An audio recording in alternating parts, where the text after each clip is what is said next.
ఈ మహాభారతంలో దాదాపు ఒక 1000 పాత్రలు ఉన్నాయి.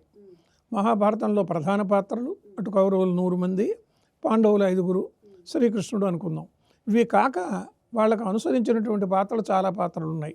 వాళ్ళందరి గాథలు ఇవి కాక మళ్ళీ కొన్ని ఉపాఖ్యానాలు చెప్పాడు భారతంలో. ఇవన్నీ కల్పిత పాత్రలు కాదు.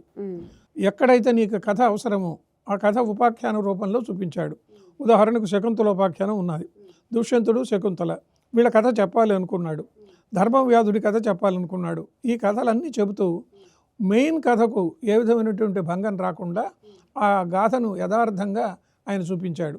తర్వాత ఈయన ప్రతి ఘట్టంలో వ్యాసుడు మనకు కనిపిస్తాడు. మొట్టమొదట తాను జన్మించింది మొదలుకొని తిరిగి గాంధారి, కుంతి వీళ్ళకు సంతానం కలిగినంత వరకు వీళ్ళందరినీ కూడా ఆయన చూస్తూనే ఉన్నాడు తన కంటితో.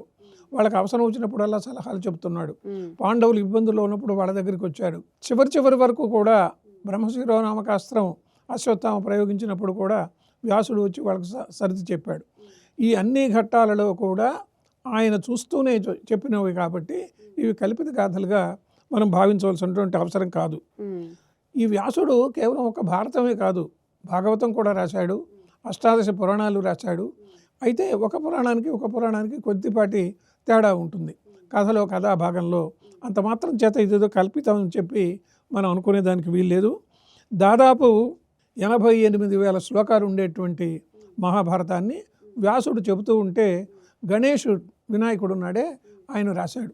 వీళ్ళిద్దరూ ఒక కండిషన్ పెట్టుకున్నారు. గణేశుడిని రాయమంటే గణేశుడు కొంచెం అహంభావంగా నువ్వు చెప్తే నేను రాసేది అన్నట్టుగా, నేను ఎంత వేగంగా రాస్తానో అంత వేగంగా మీరు చెప్పాలి అన్నాడు. అట్లేనయ్యా, కానీ నువ్వు అర్థం చేసుకొని రాయాలన్నాడు గణేశుడితో.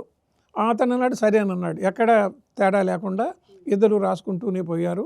ఆ వేగాన్ని సరిపోయేటట్లుగా ఆయన చెబుతున్నాడు, ఈయన అర్థం చేసుకుంటూ ఈయన రాసుకుంటూ ఉన్నాడు. అది గణేశుడు రాసినటువంటి మహాభారతంగా లోకంలో బాగా ప్రసిద్ధుడిగా ఉంది. ఈ పురాణాల అన్నింటి యొక్క కథల యొక్క సమాహారంగా మనకు భారతంలో కూడా దీన్ని చెప్పాడు. అందువల్ల మనం వీటిని కల్పిత పాత్రలు అనుకోవాల్సిన అవసరం లేదు.